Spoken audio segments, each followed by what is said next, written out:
Harish, America Israel యుద్ధం జరుగుతుంది కదా, ఈ యుద్ధం వెనుకున్న అసలైన కారణాలు ఏంటో నీకు తెలుసా? అవునన్నా, అసలు ఈ యుద్ధానికి మెయిన్ రీజన్ యురేనియమా, క్రూడ్ ఆయిలా, లేకపోతే అమెరికా గుత్తాధిపత్యమా? అసలు ఇంత భీకర పోరు జరుగుతుంటే ఐక్యరాజ్యం ఏం చేస్తుందంటావు? యాజ్ యూజువల్ అన్న, ప్రపంచ శాంతి అంటే ఒక చిన్న స్టేట్మెంట్ ఇచ్చి వదిలేసింది. ఈ ఇరాన్ యుద్ధం గనక మూడో ప్రపంచ యుద్ధం అయితే ఈ ప్రపంచంలో అంతరించిపోయే తొలి దేశం ఏదో నీకు తెలుసా? అవునన్నా, ఆ పరిస్థితి కనుక వస్తే అసలు ఆ దేశం ఏమై ఉంటుందంటారు? ఈ యుద్ధం వెనుకున్న ప్రతి రహస్యాన్ని మీకు చెప్తా. అమెరికా, ఇజ్రాయెల్ కలిసి ఇరాన్పై భీకర రణం చేస్తున్నాయి. మిడిల్ ఈస్ట్లో దశాబ్దాలుగా రగులుతున్న నిప్పు ఇప్పుడు బహిరంగ సమరంగా మారింది.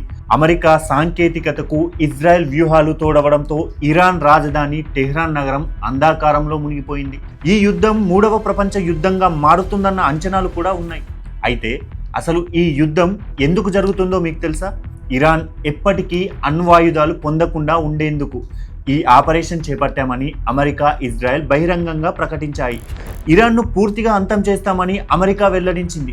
అమెరికాకు, ఇజ్రాయెల్కు అత్యంత సన్నిహిత మిత్ర దేశం కావడం, ఇరాన్ అణ్వాయుధాల తయారీకి ప్రయత్నిస్తుందన్న అనుమానాలు ప్రస్తుత దాడులకు ప్రధాన కారణాలుగా కనిపిస్తున్నాయి.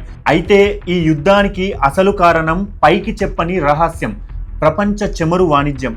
ఇజ్రాయెల్కు ముప్పులేని పరిస్థితులు కల్పిస్తూ ఇరాన్ చమురు వ్యాపారంపై ఆధిపత్యం సాధించడం అనేవి అమెరికా అసలు సిసలు అంతిమ లక్ష్యాలు.